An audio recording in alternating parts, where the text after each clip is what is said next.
Welcome to Comic Sans, everyone, the podcast about comics for those who are sans knowledge. I'm Yen, a comic book reader, toucher, taster, sniffer, and listener. Yes, that's the 5 senses. And I'm Nat. Here's a fun fact about me. I am an aspiring musical theater writer. Aspiring being the key word there, still trying to make it in this big, bad world.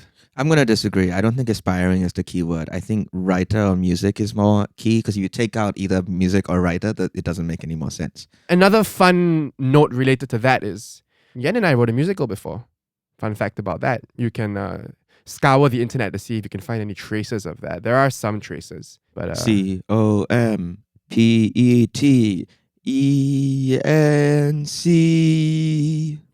Why? You're supposed to say Finch's line. Oh. This episode sucks. Everyone, this episode sucks. So yes. Today I'm mad. There's a little glimpse to our shared history, me and Yen. If you want to find out more, become our friends, And the only way to become our friends is to be a fan first. That's the pipeline. Fan to friend to lover. In Comic Sans, we highly encourage parasocial relationships. If you send me a closed envelope, I will open it. No matter what. No matter how suspect it is, there could be things spilling out of it. There could be a small blade. Just send it over to me at info@pandasproductions.com. And then Yen will fall in love with you. It is a guarantee. And then that is the guarantee. And unfortunately, it's also a curse. Everyone, we like to have fun on this podcast. We like to have a good time, but I want to get a little serious here. Today, I would just briefly, before we get into the episode, I want to talk about censorship. And I want to talk about dictatorship and tyranny and power and abuses of power. And the big thing I want to talk about is, we all agree that we should have equal access to information, the truth, everything that's out there, belongs to us. And right now we have an enemy. There's an enemy of truth in this building. And that enemy to truth is the editor of Comic Sans, aka Mr. Nathaniel Ma, who has just realized where I'm going with this, who has just admitted right before we recorded this that he has cut a section of a previous episode out because he believes it reveals his blatant ignorance. And I just want to say, everyone, we all know that's wrong. If you see him in the streets, throw a stone. It's the opposite of that Hamilton song. How does the Hamilton one go? Which one? If you see him one on that the I hate. streets, Yeah, if you see him on the streets, walking throw downtown, a stone. have pity. No. Walking on the streets, walking downtown, throw a stone. Looking so down. Yeah. That's a glimpse of my musical theater writing talent. You wrote Hamilton? Holy shit, man. That's crazy. Hey. And you're still recording this with me? That's nice. Len needed a ghostwriter. That's really my fun. pal Lin. So everyone, if you heard Nat display utter ignorance about the song Mr. Sandman in the Sandman episode, please know it is because of my triumphant efforts today. For anyone listening for the first time, let me tell you how this show works. In short, you think I can do it in 15 seconds? You want to time me in? 15 seconds is nothing. I want you to do it in words. I want you to do it in 15 words. Okay. In 15 words, here's a summary of how this show works. Yen tells Nat about comics. He rants about one comic. Nat You have 5 more. reads comic, then discuss. Wonderful stuff. Thank We you. simply love to see it. Thank you, everyone. That's that's Morocco in the World Cup. We're recording this way in ahead, but I'm assuming that Morocco's won. That's just fine. I'm not engaging. You're not engaging? You're really I'm not not engaging. Wow. I'm not I thought engaging. you like soccer. I'm trying to show an interest in the things you like. I thought I was being nice. I do enjoy football. As I said, I am a fan of the beautiful game, but this podcast is not about football, Yen. This podcast is about comics. Something that I am not a fan of at the moment. Having said that, last week's episode was pretty great. Watchmen, I really enjoyed it. It stuck with me. It stuck with me for a couple of days. I was thinking about it. It was pretty cool. Wait, did you read the rest of it? I haven't Did you gone read on to any more? read the rest of it. No, not yet. Okay. But I will get Okay. to it. I will get to it while it is still in my possession before I return it to the wonderful Shelby, who has saved our asses on so many occasions It's by true. delivering. Well, she doesn't deliver them personally, but she sends them via courier to my front door from her personal collection. So shout out Shelby. Shout out to Shelbys all over the world. I'll extend it to every Shelby. You know, Nat, I'm glad you liked Watchmen. That's a pretty heavy comic book. And that's why I'm asking you if you've read the rest, because it's pretty heavy. It is. So today we're swinging all the way to the other end. We are today reading a webtoon. A what? I'm going to explain. I mean, So, you better. you going to key me up for my rant? Oh, of course. You're going to explain? Well, please do so in your Unhinged. Yeah. This episode sucks. Cue the This drum episode break. Sucks. So today I've got two things I have to introduce to you, Nat. The primary focus of today's episode is Lore Olympus, currently the biggest webtoon on the platform. But to talk about that, we also have to talk about the webtoon itself as a format. But we're all going to get there. Well, let's start with what Lore Olympus literally is. It's a webtoon, obviously. I've said that already. I'm going to explain what that is in a second. I've already said that too. But, you know, and it's also about Olympus. Wow, shocker. Shocker. Got Olympus in the title. It's a reimagined story about Persephone and Hades and how they met. Nat, what do you know about Greek mythology? The basics? Other than that, it's real, right? Other than it's real, and we accept it as truth. And it affects our everyday life and, you know. And we go to the temple every Sunday. Correct. What do I know? I mean, I guess I've read various fictional books about it at various points in my life. Obviously, my most recent contact with it is Hadestown. Amazing. Shout out Hadestown. I think it's incredibly funny that you think Hadestown needs a shout out from us. Like you think Hadestown is gonna get the Comic Sans boost? It's not for their All these people are benefit. gonna be like, "Oh my gosh, I've discovered." In my notes, I actually put down money with myself that you would bring up Hadestown. I mean, I'm a huge fan. I actually have the book. Shout out Anais Mitchell. Yeah, I actually have a book about writing Hadestown. It's incredible. It's shaped a lot of my own writing. Yeah, so I am familiar with Persephone and Hades to that extent. You know what's really sad? What? I bet money with myself. Also, I doubled down that you would sing a little of Hadestown.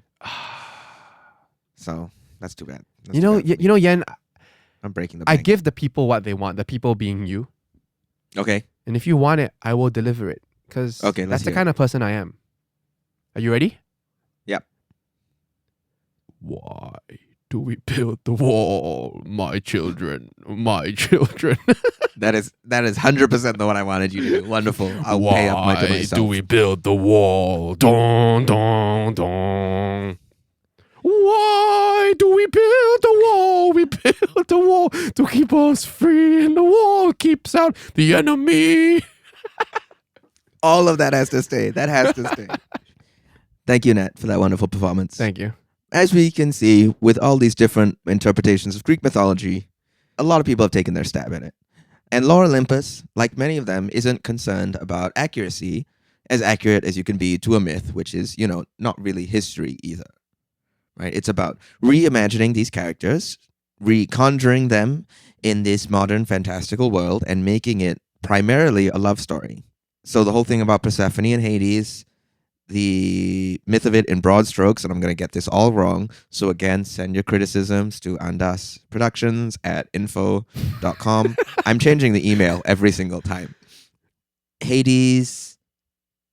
Oh man, I'm really going to get this wrong, folks. So don't take any of this. But okay, Hades kidnaps Persephone and makes her the queen of the underworld. Oh, that's almost definitely wrong. There's a lot of different interpretations of it. So that's how I'm going to correct myself, right? There's so many different ways of looking at it. So my ways may be correct to someone. Is there a canon? Is there a definitive canon of Greek mythology? Is there a text? Well, there's a lot of different texts where it comes out. So it comes out in the Odyssey. It comes out in the Ode to Demeter. There's also Roman ones. One of the Roman interpretations of it is the rape of Proserpina, which is Persephone's Roman name. And it's about the unjust seizure of a young goddess by the evil god Pluto. That's not what Lore Olympus is about. Lore Olympus is a new version of this story about Hades and Persephone, where they maybe, just maybe, could fall in love legitimately. And that's Lore Olympus. New lore, not old lore. But there's some other lore we have to get into first. And that's the lore of the webtoon. Dun, dun, dun. The webtoon is a very unique format that is driven in very specific ways. So we've talked about the physical comic book and the different things that factor into the physical comic book, the method of turning the page. There's other considerations for the webtoon, and a lot of that has to do with the history of it, which is fascinatingly driven by material concerns. Wow, material concerns. Big words. Money, law, and technology. So the webtoon comes from South Korea, and our story starts in 1997. Now, what do you know about the Asian financial crisis? Probably those three words. I mean, it's Asian. It was financial in nature, and it was a crisis. Great, thank and you. lots of people lost their jobs. You know, everything crashed. Money no good. People sad. That was a pretty, that's what we need to know for the context of this episode. If you're looking for, economic history, I really encourage you to do that somewhere else. So Korean audiences at this time, during the Asian financial crisis, who have been renting or buying Korean comics, no longer have the disposable income to spend money on frivolous things like comics.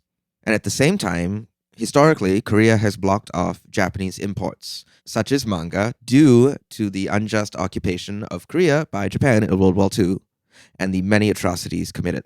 But in 1999, 2 years after the financial crisis, South Korea lifts this law, only partially, not allowing all Japanese content, but specifically allowing manga in, which floods the marketplace, dominating the existing Korean comic book form. Tech-wise, people are also becoming more accustomed to the World Wide Web, which now exists in people's homes, allowing greater connectivity and, importantly, access. So now, Korean artists are realizing that physical comics are no longer selling. They no longer can get the money back on that. These stores can no longer rent out Korean comics because people are there to buy the manga. So they shift away from physical books that aren't selling into web-based comics that are fixated on scrolling. That gets us the earliest version of the webtoon, web plus cartoon. That's what webtoon means. Important to note, webtoons and webcomics are different things. Oh. Webcomics at this point in the 90s already exist across the globe, but the format is key. Webcomics are single pages where you go page by page. Ah, okay. Right? So you think about like Space Mullet by Daniel Warren Johnson or Cyanide and Happiness or things like that. But webtoons aren't about going from page to page. They're about going down. They're about scrolling. Oh, okay.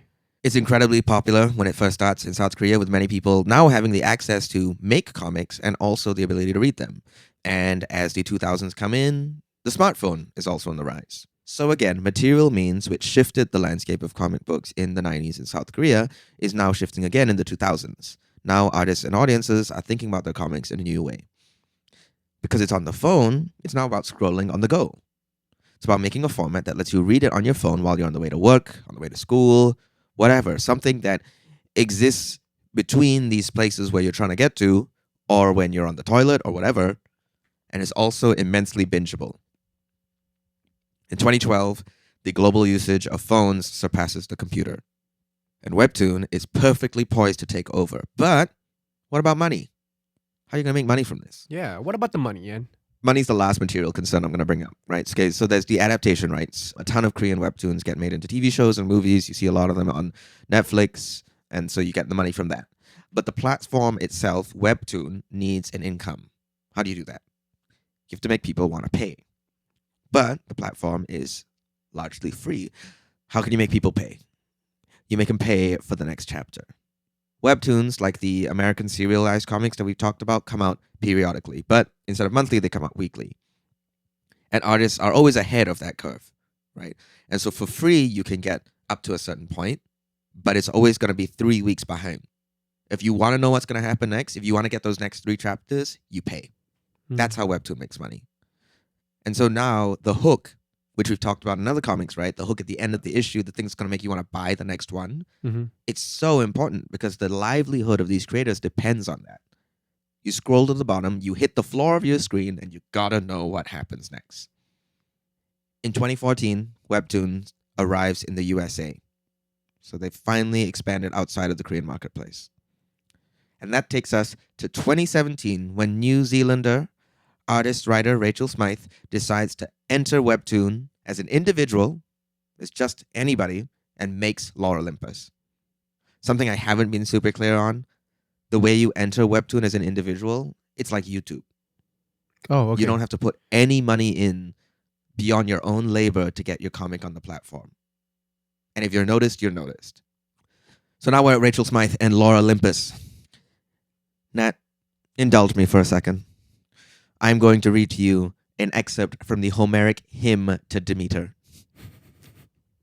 I'm so ready. She, Persephone, was having a good time along with the daughters of Ocanios, who wear their girdles slung low. She was picking flowers, roses, crocus, and beautiful violets. She was filled with a sense of wonder, and she reached out with both hands to take hold of the pretty plaything. That's the Homeric hymn to Demeter. I'm going to continue now. Indulge me again, Nat. Will you indulge me again? I will gladly indulge you. I'm going to now read to you from the Odyssey. Odysseus feels genuine fear before he finally leaves the underworld. He fears that Persephone will send the head of the Gorgon from the house of Hades to attack him. So those are two instances of Persephone existing within the myth. You were talking about the canon, right? Yeah. And these are examples of the canon, but also what you notice between these two, right? The first one is this sweet lady picking flowers. And the second one is Odysseus fearing for his life that he's going to get turned to stone by this lady. And that kind of mystery is what Rachel Smythe is trying to uncover in Lore Olympus. How did we go from the kind and sweet Persephone picking flowers to the one ready to sick the Medusa on good old Odysseus? Because we love Odysseus, our problematic fave. I mean, I feel like Hades is a key part of that equation. Ooh. you got me there. We're done. It's just a guess. Just a guess. So Smythe has said repeatedly that the comic is not meant to be a faithful retelling, whatever faithful can mean.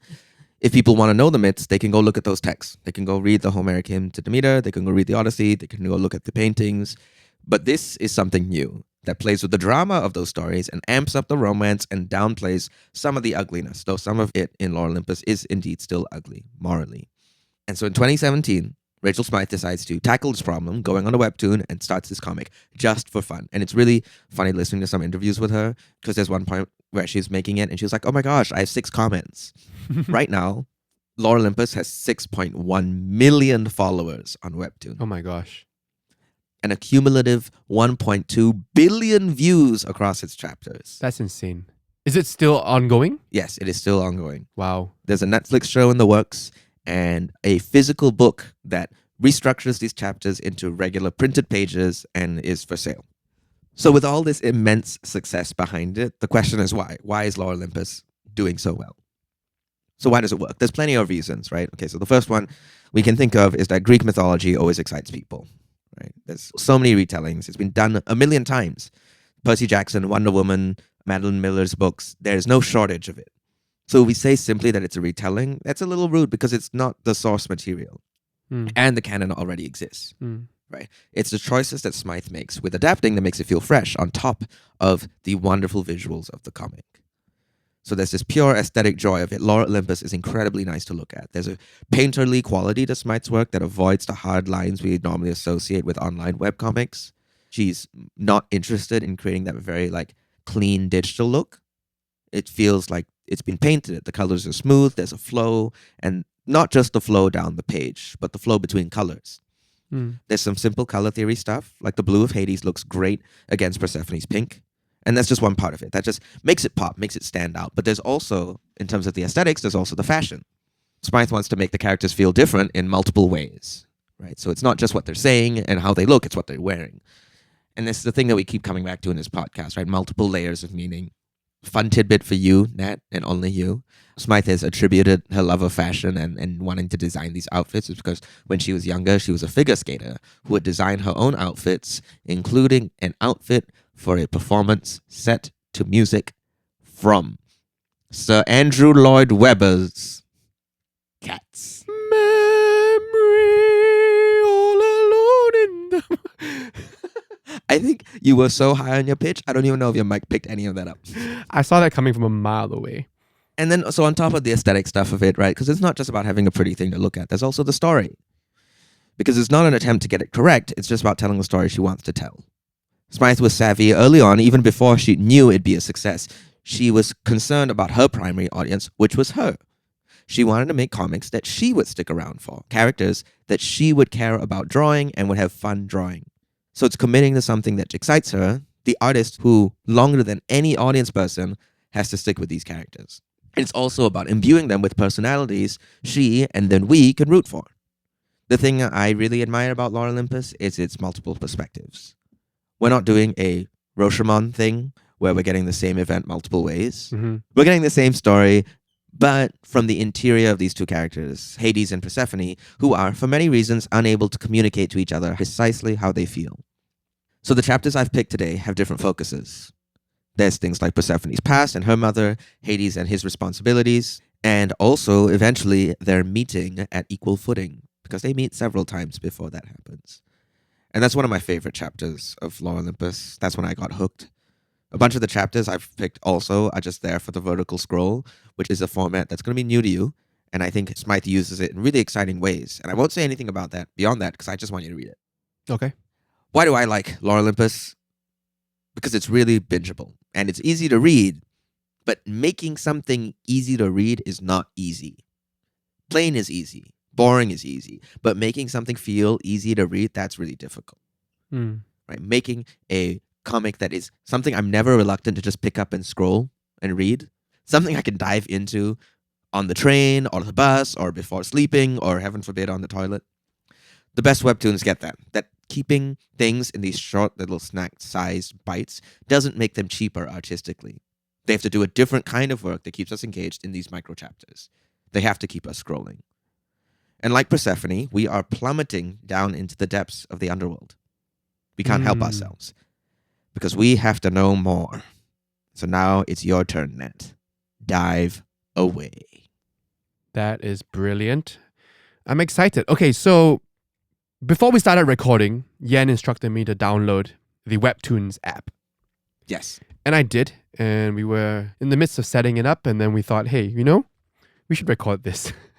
Because there's a great process that the app takes you through as you set up your account. So I'm going to bring you, the listener, through that as well with us. So the first thing they ask me is, what am I into? And they give me a selection of 10 different genres. And so there's stuff like kink, gay, straight, furries, femdom. No, I'm joking. Tentacles. None of this is there. Oh. No. Oh. Hey, you are tarnishing the name of Webtoons right now. Yeah, I'm sorry, Webtoons. I'm sorry, Mr. Webtoons. So they have I didn't include that in my rant. It's named after a guy, Mr. Webtoon. What's his first name? Web. So his full name is Web Webtoon. So anyway, I've selected action, comedy, romance, and slice of life. Okay, let's go next. Tap all images that you like. And what I'm seeing now is a grid of 10 illustrated characters of different styles. I guess this is supposed to convey what kind of visual aesthetic appeals to me. Nat, spin it around for me. Nat, spin it around. Okay, sure. I gotta see this. So we got... Okay. Out of curiosity, are any of these Lore Olympus characters? Yes, one of them I is bet this Lore one is, because she's pink and she looks like Persephone. Oh, you did it. I did The man it. did it. He's a genius. I paid attention. Okay, so I'm going to pick that because that actually does appeal to me. I like the kind of cartoony vibes. I already see what you mean by the E's and the I's. I'll pick this dorky looking guy. He looks like he's from Rick and Morty. Rick and Morty? Yeah. This one looks interesting. I'm scared to click on this elfish looking... Oh, that is Sutra Armor. I already know what that is. That's another great webtoon. Okay, next. We found some titles for you. Okay. Ooh, and second on the list, right there, Lore Olympus. There we go. Olympus. The first one is My What's Giant number Nerd Boyfriend. Okay. Third on the list is Skullgirls. Okay. Fourth is Adventures of God. Fifth is Suta Armor. And last one, Batman Wayne Family Adventures. Which is interesting because I didn't choose superheroes. So they gave me this out of Slice of Life. Well, actually, Wayne Adventures is Slice of Life. Interesting. And it's cool how they have like ratings. So like Lore Olympus is 9.7 stars. I get a sense immediately of like this community. Oh, yeah. It's definitely like audience reviewed. You talked about the comments. Oh, actually, yeah. So now when you read the chapters I'm going to tell you to read, yeah, I want you to read the top 3 comments because that's a huge part of webtoons also. It's a communal experience. Yeah. Webtoons have comments. Which is something unlike any other comic that we've read so far. Yes. That is more or less a traditional book. Yes. You have to look online to find the reviews, but there is a social media element to this experience that is inextricably, woven into the medium. Abso-freaking-lutely. So I have a question before we get into this. So because this is a sort of free to use, free to upload platform, obviously we have these amazing high quality stories like Lore Olympus and some of the others that I read out just now. Does it also mean that there's just stuff that is like really amateur on the app, or do they moderate for quality? Anything can go onto webtoons. Like you and I could upload something? You and I could make a webtoon right now, and nobody would read it, but we could do it in theory. Okay, that's cool. And I think that's what's really exciting about webtoons as a platform also, is that anyone can get onto it. And also in terms of Lore Olympus, like I said, Rachel Smythe did not know that she had a hit on her hands. Right? And so there's an element to, and what she talks about, growing in public. You're going to see that in some of the chapters. You're going to see the style change slightly. I think it's beautiful from the get-go, but you're going to see it evolve and see her start to make some decisions that make more sense for the format and also for the weekly format, just in terms of simplicity of character design and things like that. Okay. Should we get to reading, Yen? Should we get to reading Lore Olympus? Do I just click it and start? Is that how it works? Well, okay. So, Nat, I'm going to need you to get out a pen and paper. Pen and paper? Nat's about to read a bunch of chapters because I couldn't pick just like one. Right. But they're short, right? They're micro chapters? They're short. They're very short, yeah. I made him read 2 issues of Watchmen. I was like, I'm not going to make him read 1 chapter of Lore Olympus. So, Nat, what you're going to be reading is you're going to be reading a selection of episodes, starting with chapter 1, 1, 6, 6, 7, 7, 8, 8, 18, 18, 23, 23. Wow, this is a lot. 25, 25, 27. When will this end? And 28. That's the last one. 28. You can do it. You can do it. I believe in you. 1, 2, 3, 4, 5, 6, 7, 8, 9 chapters. So for our listeners who want to join me on this journey into the Greek mythos, that is 1, 6, 7, 8, 18, 23, 25, 27, 28. Hop, hike. Yen's selection. That's correct. Episode 1. Stag, you're it. A car racing through the night. Is this Hades? Wow, he's so handsome. Looks like a K-drama star. Hades has a phone! That's wild. Hades, all the fine suits in the world won't change the fact that you stink of death. Oh, now he's sad. Hey! Where is your date, blue boy? Great, so I'm the only one alone? And that's the end of chapter 1. Let's see the top 3 comments. Hey, anyone here from Discover? I love this so much. Hope you newcomers enjoy. 3rd comment. I'm from Discover too. What is Discover? Edit. I can't believe I got top comment. This has never happened to me. So I guess I'd just like to say thank you for liking my comment. Chapter 6. Ooh, that's nice. You scroll down and you see Persephone in a garden. Sweetheart, come here. I'm just finishing up, mama. A greenhouse. Wow. There is no door. Oh my gosh. I took the doors away. Mama, no. When you're in here, no one can hurt you. Oh no. Oh, she really is Rapunzel. She has super long hair. Oh, but it was just a dream. A hand. Oh, it's Hades. Top comments. Man, how big is this place? Me. How big is your hair? I don't want to read this second comment. In all caps. Persephone thick. Like honestly. Episode 7. I should tell her the truth about what I said. And he's showering again. Rachel sure loves her showering scenes, huh? Episode 7. A very good boy. It's a giant dog standing over little Persephone. Oh my gosh, there's a typo. Why isn't she a fired? Who's a good boy? Oh, now the dog's a lot smaller. This is confusing. I don't suppose you have a blanket or a jacket I could borrow. It's really cold here. And this dress isn't really cutting it. You look sufficient, my guy. That's a lousy compliment. Who's Minth? Episode 8. Oh, there we go. Who is Minth? Wonderful. Oh, she's making out with Hades, but their eyes are open. That's not weird at all. This is interesting, the internal voice. Oh my gods, why did I say that? Find a filter. Internal screaming. I would pay you a salary to barge in on every single aspect of my life. This smooth talker. Huh? Let's read the comments. I would pay you a salary to barge in on every single aspect of my life. End quote. My heart, I'm dead. Edit.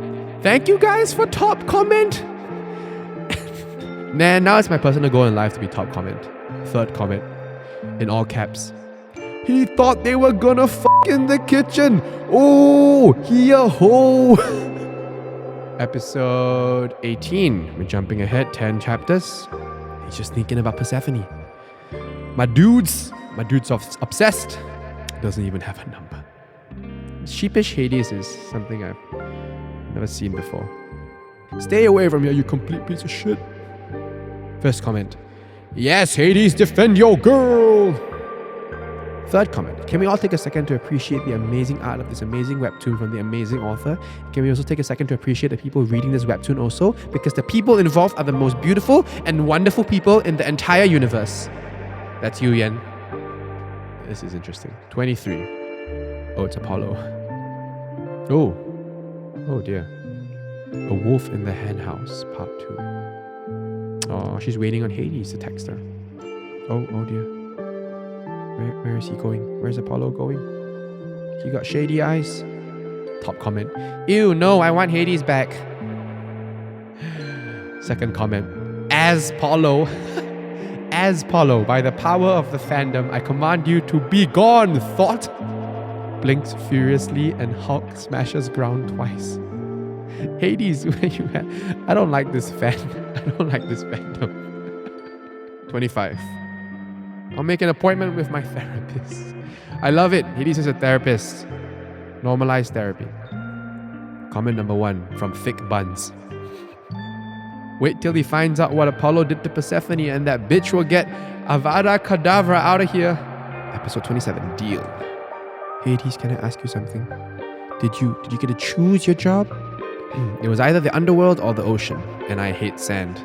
The outcome of a major historical event was hinged on the fact that you don't like sand? That's not the truth. I ain't gotta give you sweet all. This guy, eh? Ooh, they made a deal. Are you ready for your question? Okay, how come you're not married? That's your question? Top comment from Turtle Corns. Because he was waiting for a goddess like you. Pained emoji, heart emoji. 28. Last one. I liked Hestia, but a wife who's taken a vow of celibacy isn't for me. Horny guy. Oh, she blushes. Are you talking about my mom as a sexual prospect? Ask an invasive question and get an evasive answer. Touché. Top comment. Aw, they fell asleep on the phone with each other. Third comment. Hades, even though you didn't find out what Apollo did and killed him, thank you for making our cinnamon roll happy.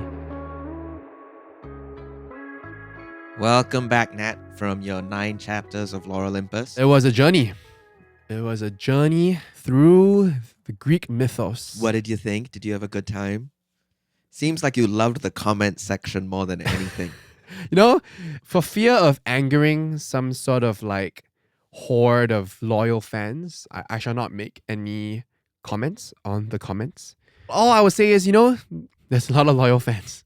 A lot of people who are very invested in this story and the relationship between Hades and Persephone. What I will say is, I don't know, I'm not sure what I was it's strange because now that I think about it, it makes sense because it's a webtoon. We've talked about the social media aspect. Of course, you know, there's this whole like shipping culture and whatever, right? Right. But I guess maybe because of the context of this podcast and everything we've read so far, I wasn't expecting something so, and I don't mean this in a derogatory way, I wasn't expecting something so fan fiction-y.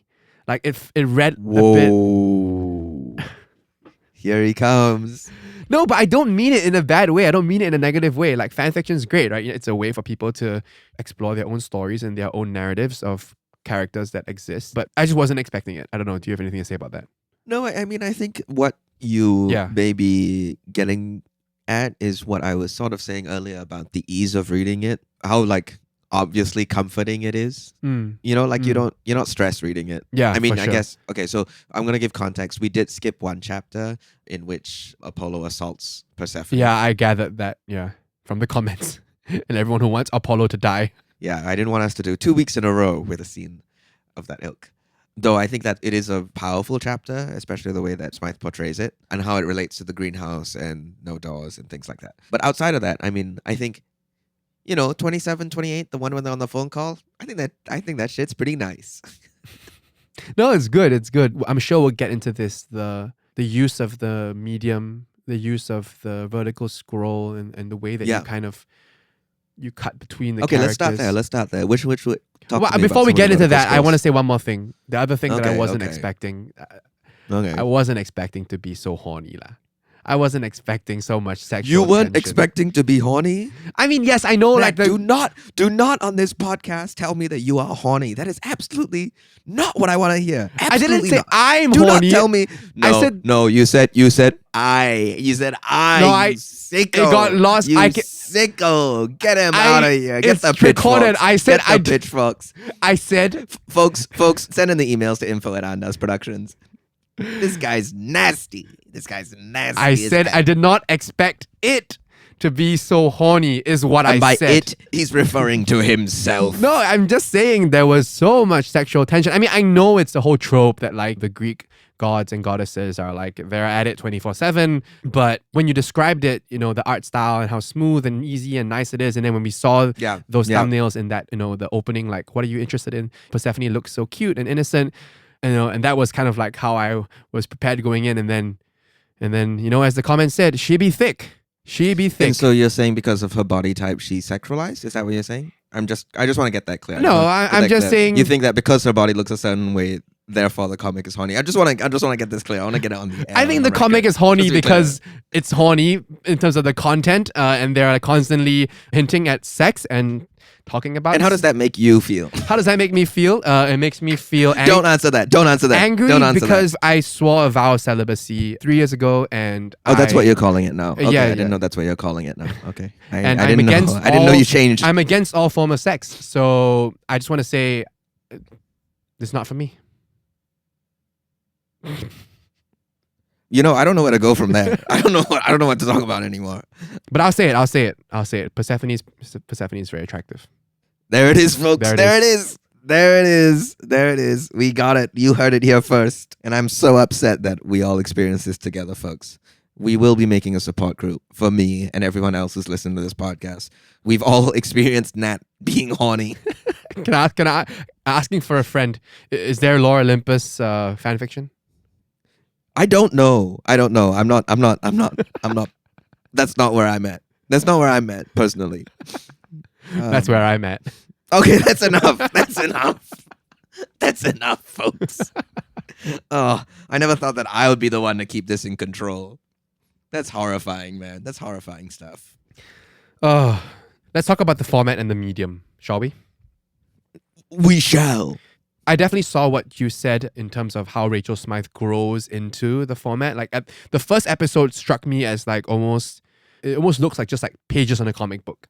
The first couple of like panels. Yeah, the first few chapters are very squarish. Yeah, very squarish, very and like clean they lines. don't necessarily connect to one another as well as they do later. Yeah, but then later on, we get those like long panels where it goes across the screen and you kind of scroll within one panel. And those are really cool moments because it's like you reveal things as you scroll. And so you can see how she uses that to have a surprise at the end of the panel or something like that. That's pretty cool. Yeah, the reveal is a huge part of this, right? Because we were talking in the last episode about Watchmen and how you see the full page before you see the panels. Not the case with Lore Olympus. It's the opposite. Lore Olympus, you see it panel by panel. You see every bit of the image bit by bit. Right, and that leads to some really exciting stuff. One of my favorite ones is chapter 28, where Hades is recounting his time in the underworld. Yeah. Let me go to that one. And it's just him slowly descending, and so he's going down as we're scrolling down, and across each image of him, he is changing in time. So the first time it's him in his classical robes, and then it's him in sort of like a Victorian gaslight lamp, the top hat, and then it's him looking a little bit more like a coal miner, and then finally it's him with his PDA. Yeah, that's a great one. And then it ends with him at his desk in his modern day suit. And then there's like this vertical like beam of light over him, again like suggesting that downward motion. Yeah, and how it just leads the eye there, because he's walking down a slant, right? Rachel Smythe could have chosen to do it as flat panels, right? but the direction he's walking, the direction of the lines just guides us lower and lower. Yeah, it's really beautiful. Ending at this spot where he's kind of flat, right? And that's also saying something else about the character, about his own perception of where he's at now, right? Rock bottom. I want to go to another instance that I really like, the way that Smythe explores some of this stuff. And I think that is episode 23. That's a lie. It's episode 27. 27. Okay. Nope, still a lie. It's a lie, guys. I think it's 18. Yes, it's 18 when Hades is in the car. And we've got these series of images going down where Hades is listening to the voice messages he has from his semi-girlfriend, Minth, and the things she's saying to him. And delete. Him saying delete. Yeah. And then him having this recurring image of Persephone surrounded by butterflies. Yeah. And we go through each message like this. Yeah. And it's just giving us a sense of what he's thinking of, what he's going through, what's happening literally, and then what's on his mind. And this is what I'm talking about in terms of like the ways that Lore Olympus is about interiority. It's about what the characters are thinking about and how Smythe shows that. Speaking of which, something that we've not seen in the more traditional comics, and I guess it's also the thing that lends itself to the more like light-hearted nature, is the internal voice. I think we saw that in a couple of times where, like in episode 8, when they're kind of trying to flirt, and then you have that panel where like you have Persephone saying, "Oh my God, why did I say that? Find a filter." And then in brackets, internal screaming. I just feel like the presentation of the internal voice is something that it feels very different from what we've seen in other comics. Oh, yeah. Okay. So let's describe that a little bit more. In those panels, as we scroll down, so they're in the dialogue, and the dialogue's in bubbles. And then we have these blocks where the color goes across the whole screen. Yeah. Right. And so it's Persephone's pink across the whole screen. Persephone, just her eyes, and her saying, "Oh my God, why did I say that? Find a filter." And then Hades blue, and then the text that just read. Right. And so we treat those sections differently because visually they're being presented as unique. Yeah. Right. We know they're not saying it because of the way it's being shown to us in a very small way. And then linked to that also is something that I've definitely not seen in other comics so far, is the labeling almost. I think when Hades was describing Demeter's spring, and then it's like this arrow's like, oh, neat and organized, and it's almost like notes like that someone would leave for the artist, but then it's kind of left in as commentary. Or like there's a moment where Hades leans back and then the word says lean and then the arrow points back to indicate that movement. That's not something that I've seen in anything we've read so far as well, which kind of, again, lends itself to this lighthearted, informal quality. Yeah. The ease of reading it, right? And so I don't want to harp on this too long because of course this happens, and making art is so difficult. But actually in the chapters you read, I think there's 2 typos. Yeah. And that's what I'm saying about, that's what webtoons is, right? It's you are your own creator. You are the only person. Now Rachel Smythe, I think, has more of a team just to keep up with the scale of the story as it keeps growing. It's 200 chapters in at this point. Wow. And she's been making it since 2017. It's going to take more people. But in those early chapters, you can find a couple typos because it's just her playing, right? Telling a story for herself. And I think that's, for me, honestly, that kind of like invites me in almost a little bit. Yeah. Because it's casual. It feels... There's no airs about it, right? It's kind of like straight out of the creator into the internet. Does it change a lot? We stopped at 28, but have you noticed as it goes to 200, has there been a lot more evolution in terms of the style or the format or the... I think the style has evolved slightly. I think what I would say more is that narratively it gets a lot more complex. After season 1, Smythe takes a lot of interesting detours into other people's stories, other flashbacks. The network of these characters between them grows substantially. A lot of their pasts become a lot more complicated based on some things that actually you can't tell from here, but actually are connected. So one of those things, and it's maybe we did skip that chapter, but Persephone has taken a vow of celibacy as well. Oh, okay. Like me. Like you. So hence you would get along great. I don't want to talk about you and Persephone anymore. It makes me feel so crummy and dirty. I gotta take a shower. Can we pause? Can I go take a shower? Is that all right? Okay, listeners, we're back from a little break. I just want to go take a shower. And actually, I have another question. So we're like, what, episode 200 plus now? It's still going on. Yeah. Is that sort of typical of webtoons for it to kind of go on, or are there ones that are more like a graphic novel, where we mentioned graphic novels usually have a more definitive end? They end when the creator decides. I'm not sure whether that's still the case for a juggernaut like Lore Olympus, which is bringing people into the platform, and whether Webtoon as a company is incentivizing Smythe to keep it going. Right. And to not end it too soon just because it's getting people in. But I've read a couple of webtoons that have finished. Yeah. And it's very exciting stuff because you're reading this weekly, and so it becomes almost a part of your life, right? It becomes part of your ritual. And weekly it's coming out, and then it ends. And this weekly thing, is that something that's a standard practice or is it compulsory? Like it's a platform rule? No, if you and I make a webtoon, which we're going to do, if Yeah, you and yeah, I yeah, make Persephone fanfiction. Me and Persephone. Okay, sorry. I'm going to go take a shower again. Okay, folks, sorry about that. I just had to go take a shower. I'm back again. My fingers are a little pruny because I'm really wet. Oh, yeah. You know who else is wet? Okay, sorry, folks. Everyone, I gotta go take a shower again. Okay. Answer the question. Okay, I'm back, everyone. I can't remember what the question is. Sorry, I took too many showers. Does it always have to be weekly? Like, is that a platform ordained thing? Well, no, it's like, it's kind of a conversation. This is a conversation we're having with this show as well, right? About consistency and what audiences are expecting. Yeah. And how easy it is to lose an audience if you disappear for a month. But you can do that. If you and I make a webtoon, we can decide we're going to upload it once a year. And it's going to be, 2 pages long, whatever. Right. We will get no readers. Right. Hey. The platform will not Believe. prioritize us at all. Part of the way to get the platform to recognize you, and this is a bit more of like insider baseball, is you have to be consistent. And you have to show that you're going to keep putting stuff out there. If, you take 3 months in between chapters of these, chapters of these length, which readers are supposed to finish within a few minutes, it's going to be hard for people to stick with you. Yeah. So, while we're talking about the format in general, I'm going to say some of my favorites. So we already talked about Suda Armor. That's another romance one that I like. That's of a similar level of yearning-ish, but there's a lot of great art and exciting fantasy world. Shiloh is another one I really like. That one, the art style is really exciting. The narrative is really dense and intricate. The Boxer is one that finished, which is a sports one, which does a lot of interesting stuff with vertical images. And my favorite of all time is Lavender Jack. Any relation to Samurai Jack? And no, obviously not. Obviously, it's an adaptation of Kangaroo Jack. Lavender Jack is a wonderful, period mystery noir thing. I love it to bits. It's about to end. And, this conversation about things ending, it's going to be tough for me once Lavender Jack ends. Because I love that book. Back to Lore Olympus.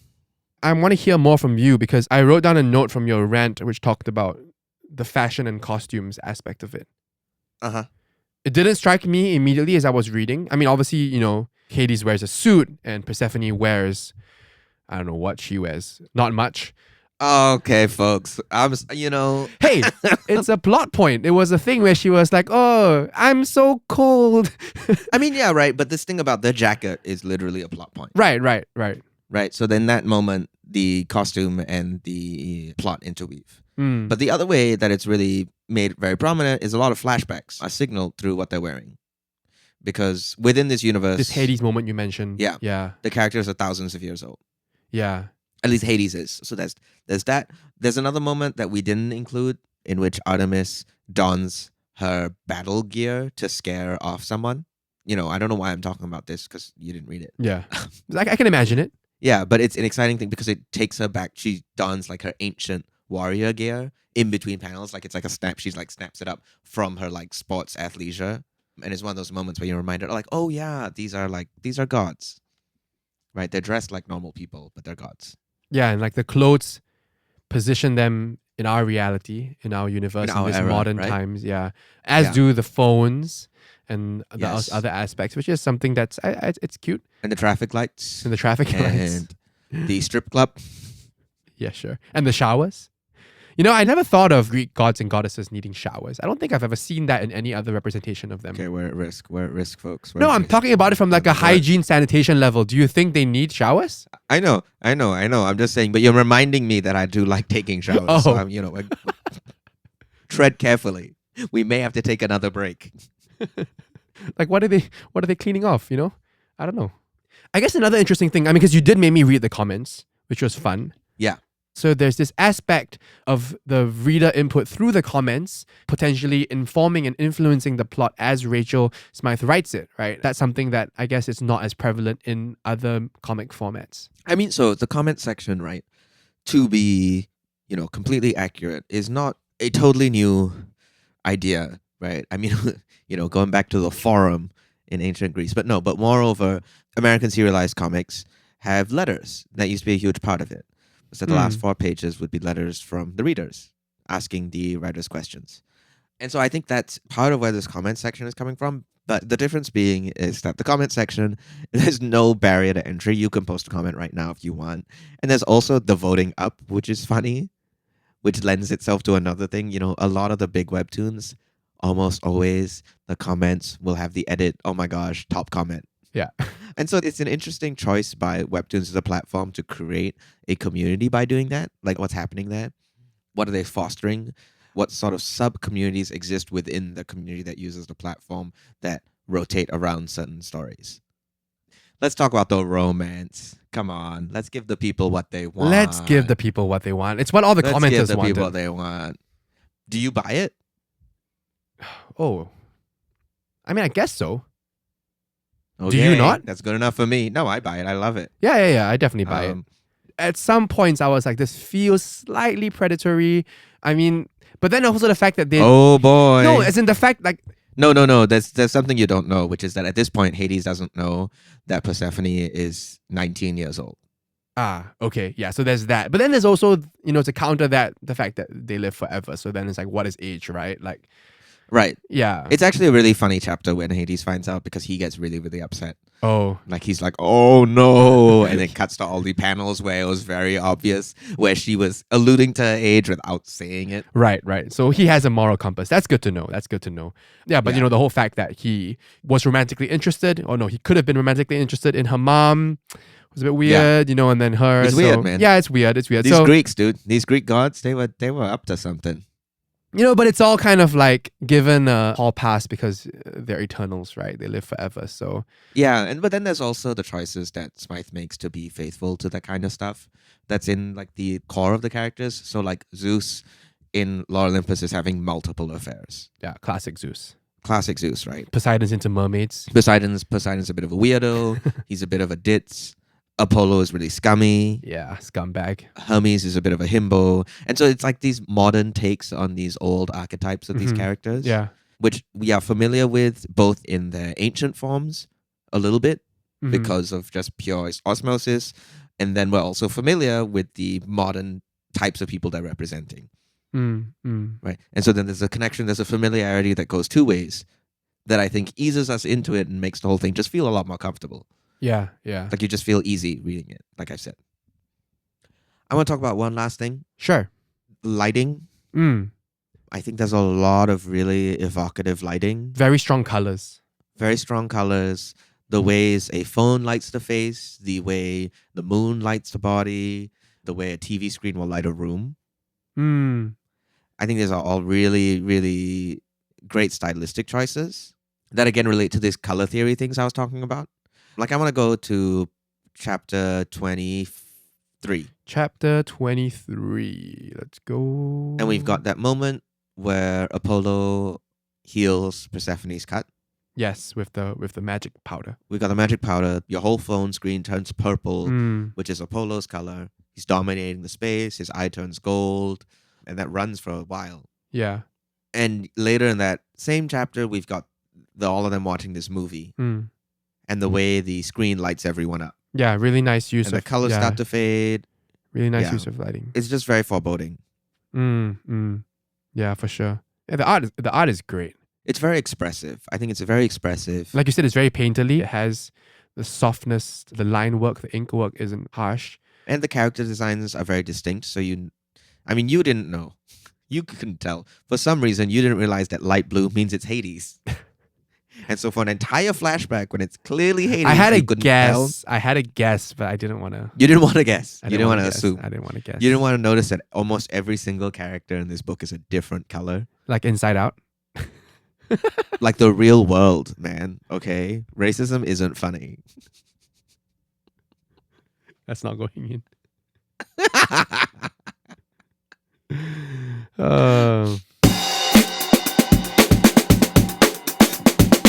Okay, Nat, it's time for my two big questions for you. I'm ready. And I'm going to make it like a bit of I'm going to expand it a little bit because we're reading Lore Olympus, but we're also thinking about the webtoon as a whole. Yeah, we are. Yeah. So do you see the value of Lore Olympus / the webtoon format? I think yes, more to the latter. Lore Olympus was a fun read. I like what they did in terms of the treatment of Greek mythology. I think it's fun, it's different, it's lighthearted. Maybe not necessarily my cup of tea in terms of plot and narrative, but in terms of the overall webtoon format, I think even just now, as you know, in terms of what was recommended to me, I think some of those actually caught my eye, and I'm actually curious to go and check them out. So yeah, I think I definitely see the value of the format. I think it's something that's very different from anything that we've read so far. The vertical scrolling thing, the micro-size chapters, that definitely appeals to me. Definitely much more consumable, much more digestible. Yeah. Right, there's about as many words in a Lore Olympus chapter as there is in a single panel of Watchmen. Yeah. Or in that one page on Spider-Man. Would you keep reading Lore Olympus / webtoons? Lore Olympus, I think unlikely. Yeah, I'm not sure about that. But yeah, like I said, I think there were others on the app that kind of caught my eye.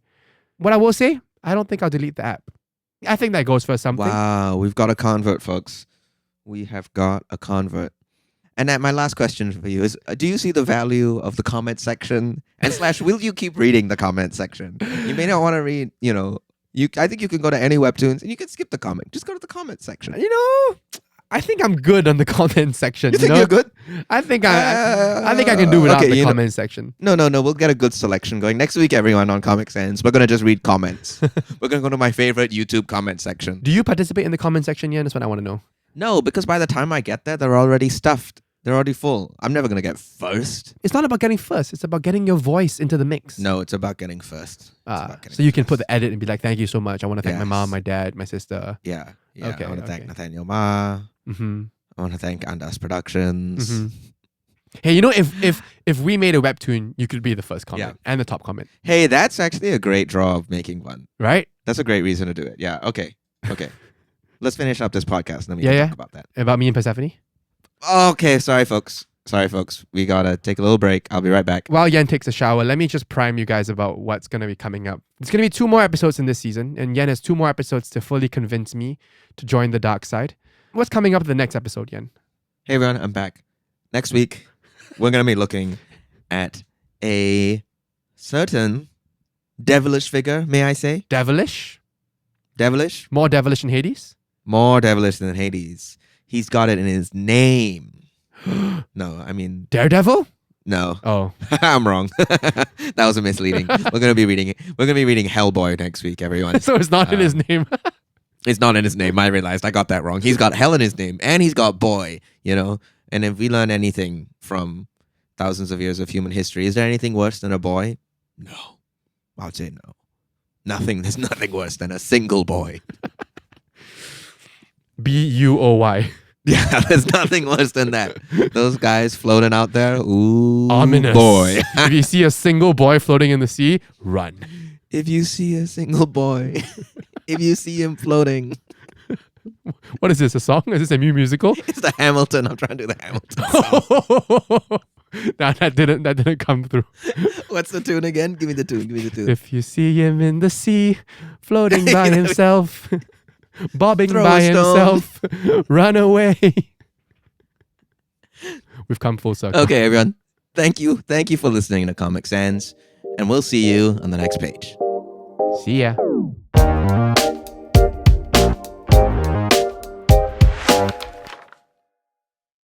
Thanks for listening to Comic Sans. This is an Andas Productions show hosted by Myle and Nathaniel Ma and produced by Roshan Singh Sambhi. Our cover art is by Isabel Fang and marketing by Shevon Leck. Follow us on social media at the links in the description and stay tuned for weekly releases of our 8-episode first season.